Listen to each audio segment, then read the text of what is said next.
Welcome back. I'm Cory. And I'm Wallace. And we're an early retired couple that are traveling the world. Currently, we're in Georgetown, Malaysia. And today is a travel day. We are going to be flying to Kota Kinabalu in Sabah with a layover in Kuala Lumpur today. We're currently just in the process of checking out of our Airbnb and waiting for our Grab to come take us to the airport. Yeah, Grab. Yeah. It's been a bit more of a challenge here in Malaysia than I would have expected. If you're on travel forums, people are always saying, oh, take a Grab. It's better than a taxi. It's better than an Uber. It's fast. It's cheap. And yes, it has been cheap. But we've ended up waiting many times 10, 15 minutes for even a 5-minute long ride. There seem to not be, I don't know, as many Grab drivers here or something. It's been an odd situation. I don't recall having those problems in Vietnam, for example. Using Grab was very quick and efficient there. Not so much here. It could be traffic too, because the traffic here sucks. It could be traffic related. There's probably many reasons to it. We don't know, but yeah. Grab is hit or miss. Bottom line, not the most efficient system. So make sure to leave plenty of time if you're needing, for example, like today, to get to the airport, because it's going to take at least 10 or 12 minutes before our ride even shows up. But yeah, so it's a travel day. We're going to take you guys along, and we'll see you when we get to the airport. We've successfully gotten checked in, bags dropped off, and made it through security. And we're just at the gate waiting for our plane to start boarding. What did you think of Georgetown overall? I liked it, especially at the beginning. It was so different and new and very colonial and very old. I think if we had a better place to stay, because our place was, let's just say, mediocre. Not at best. Great. We made it work, but barely. I think that would have impacted our ability to cope with the dirtiness and stuff outside. I think that would have made a big difference. Yeah, I would tend to agree. Our Airbnb here was not great. Sorry, there's an announcement, so it's really noisy now. Airbnb definitely wasn't great, and that definitely impacted our enjoyment of the 2 weeks here in Georgetown. The city itself, very interesting, very old, lots of history, lots of cool stuff to see and do. Food scene here is fantastic. The downsides are it is an old city. And it looks and feels it, and it smells like it in some places. So that's my take on it. Worth a visit for sure. Glad we came, but we're also very much looking forward to going to Sabah next. I don't think we will return. I think this is kind of a one-time visit for us, personally. Yeah, I don't see a need to come back. But again, worth visiting at least once. So that is pretty much a wrap for Georgetown. And I will say one more thing. The food, it blew everything out of the water. It was really good. Yeah, like I said, the food scene here is great, and that includes some of the nicer restaurants that offer gluten-free options. So yeah, but anyways, that's a wrap for Georgetown. And when we see you next, it'll be back in the airport in Kuala Lumpur for our layover. Well, we made it to Kuala Lumpur, and we're on the domestic side, so there's no lounges or anything like that. So we're back at Burger King. To clarify, there is one lounge here in Kuala Lumpur domestic terminal. It is the Golden Lounge, and it's a Malaysian Airlines lounge, so you can only get in if you are flying business class on Malaysian Airlines. I actually did wander in and ask if they sold admission passes, and they don't, so that's not even an option. Not that we're really at much of a loss. We don't have a lot of time here at the terminal before our next flight, and the lounge food at the lounges so far in Kuala Lumpur have been pretty bad, so we're not missing much, and it would definitely be more expensive. So Burger King it is for another meal at the airport. Burger King is very quickly becoming our travel day go-to. Sadly, it's fries for me. There's a little bit of a delay with the second flight, so we've just boarded and are now on board to go to Kota Kinabalu, Sabah. and we got kind of a nice surprise because we didn't expect in-flight entertainment or anything, and they actually provided headphones, which is good because we accidentally put ours up there. Yep. Our good noise canceling headphones are not accessible anymore because they're up above us in the bins. But at least, hey, we've got movies to watch to kill for the next about 2.5 hours until we get to Borneo. Yay.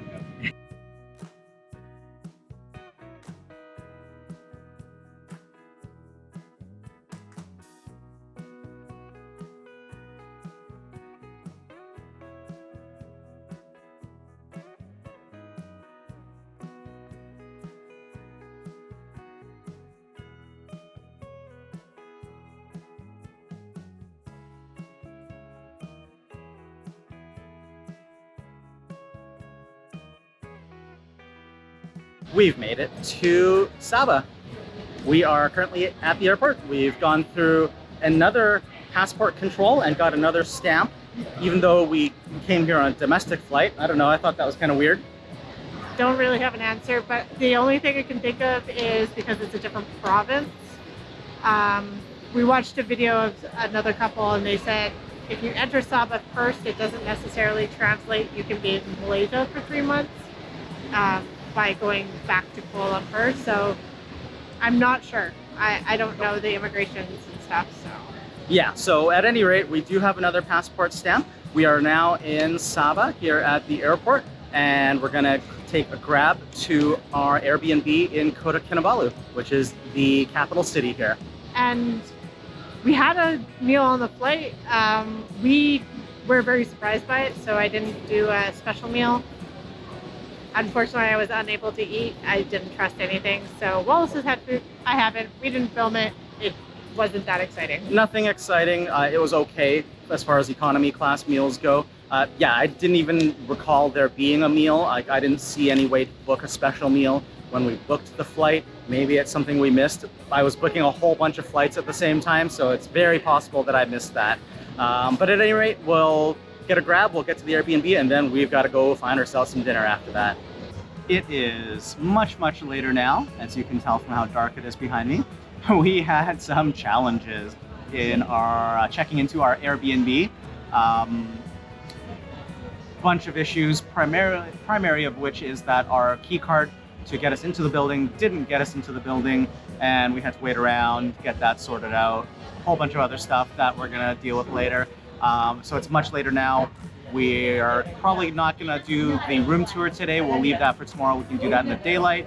And it's late, we're hungry, so we came to, this place is called My Yai Thai Orchid Restaurant. It's a Thai restaurant that Cory found on the Find Me Gluten-Free app. It wasn't too far away, so we took a grab here, get some food, and we still have to go hit the grocery store after. That's at the mall close to our place.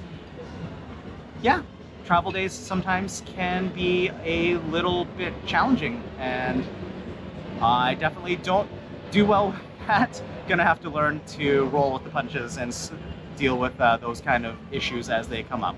As Lola said, it was a long day.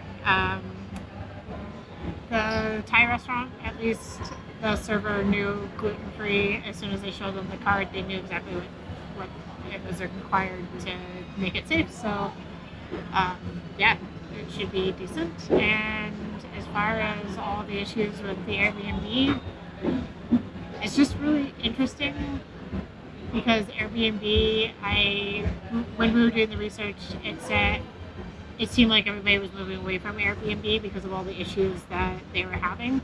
And now I'm really seeing why. Unfortunately, I need a kitchen more so than the average person. So Airbnbs kind of make the top of our list because they provide kitchens, unfortunately. So we're just going to have to learn to roll with those punches. I went with pad thai tofu.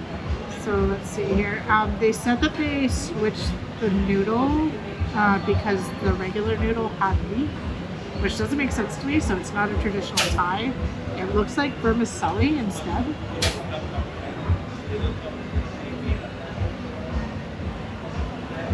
Ooh, that is terrible.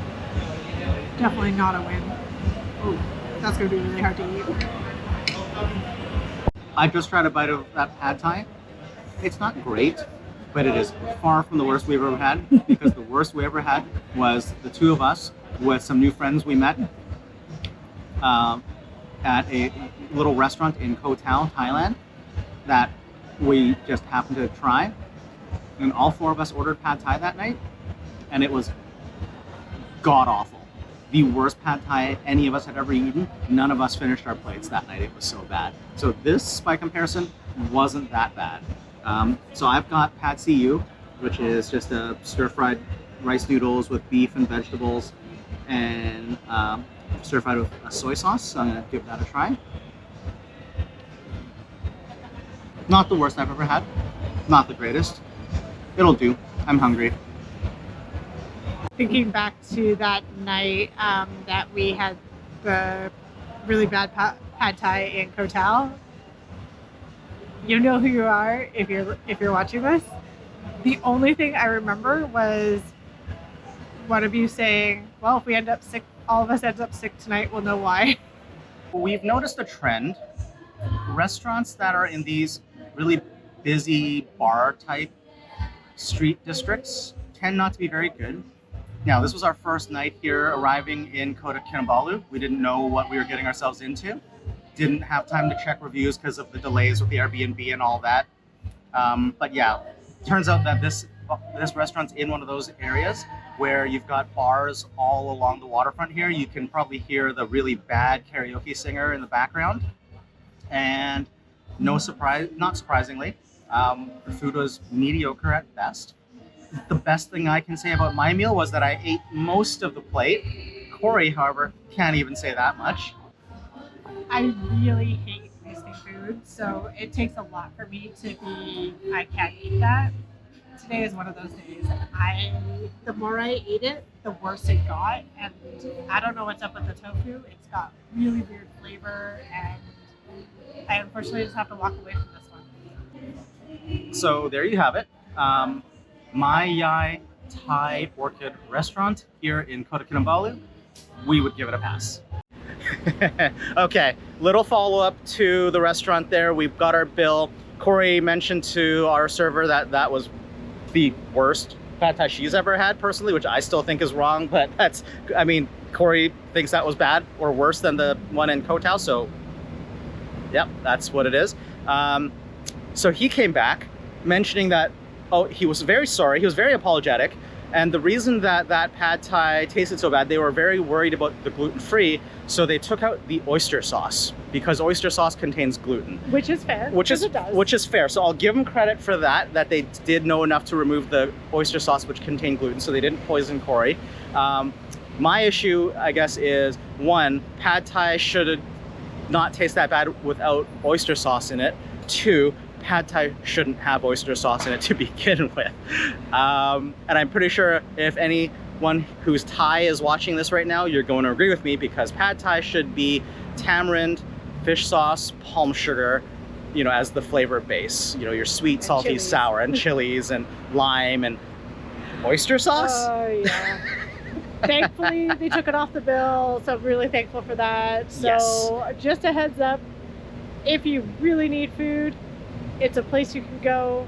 I don't recommend it. Yeah, they were kind enough to at least have taken that off our bill, because this place wasn't exactly cheap by Malaysia standards. Anyways, we'll leave it at that. We are now at the mall near our Airbnb. We're gonna go hit the grocery store and get some supplies for tonight and for tomorrow morning. Pretty rough first evening here in Kota Kinabalu, but Anybody who's gluten-free can totally relate. I'm 100% sure of that. I'm just gonna have to learn to roll with those punches and deal. just like I'm gonna have to learn to deal with some of the Airbnb challenges that we're probably gonna face more of as we travel around the world. Yeah. Anyways, that's where we're gonna leave you guys tonight. Thanks very much for coming along with us on our not so great travel day. We hope you've enjoyed this video. If you did, please hit the thumbs up to give us a like, and make sure to subscribe. We hope that you'll join us in the next video for more adventures. Until then, stay curious and keep exploring.